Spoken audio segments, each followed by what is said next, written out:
Derek, there's one question that you didn't cover in your FAQ about flipped classrooms that I've pondered while using that format in my own course.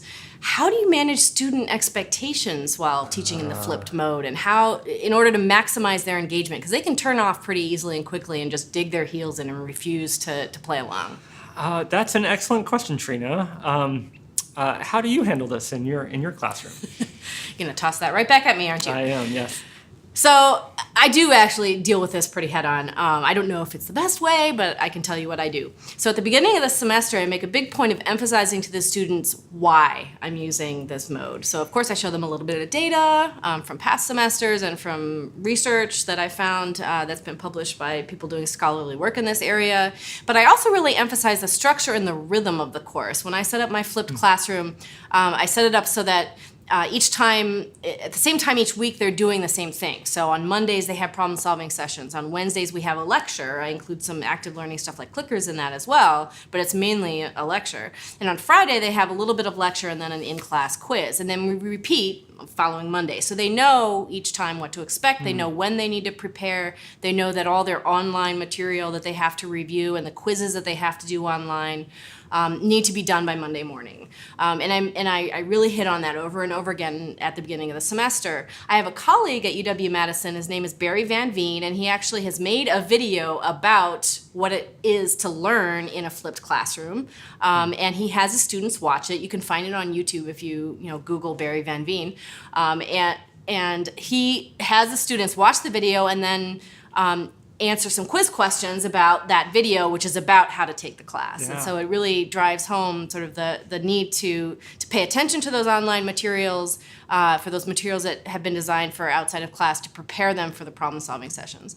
I also remind them of that at key points in the semester, like when they're reviewing for exams, and remind them that their role in their own success requires that they put the time on task required in this structure that I've developed for them. So keeping them in line with my expectations is really important. Yeah. Well, and I find that a lot of students, if this is a new structure for them, right, they can be a little bit resistant. It's not what they expect, right? And so I think having these approaches where you're very conscious about helping them understand what the new structure looks like and kind of what their role is, I think that's really helpful. Definitely.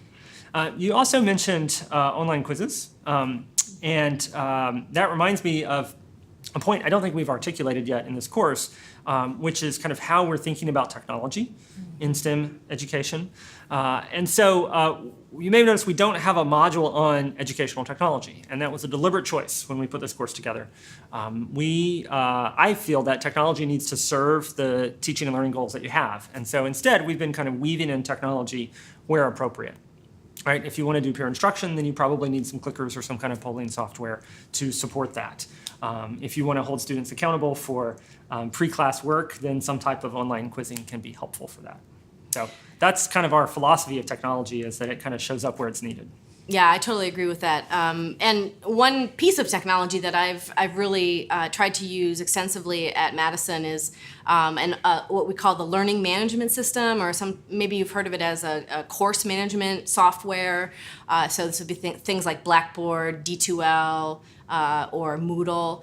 So if you use one that's really rich and able to gather a lot of data for you, you can actually use that as a way to certainly create low-stakes assessments for the students, like quizzes. But those low-stake assessments can also achieve other goals.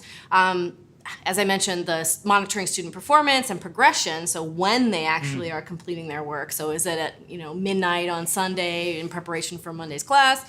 Incentivizing them to practice through this focused time on task, so you're getting them to engage with the material more than they would otherwise, because they're having to log into this interface and actually complete something. And definitely on the horizon, we have a lot of learning analytics, so applying data analytics to the process of learning. So how can we analyze the data that are collected in these learning management systems, where the students are using it as part of the flipped mode, but in the background we're gathering data about how they're learning and whether they're learning more effectively.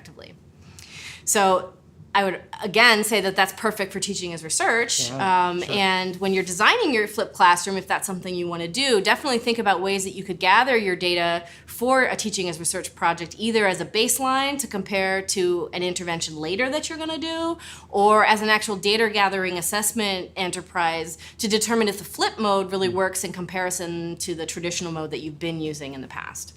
So definitely think about that as you're pondering the flipped classroom.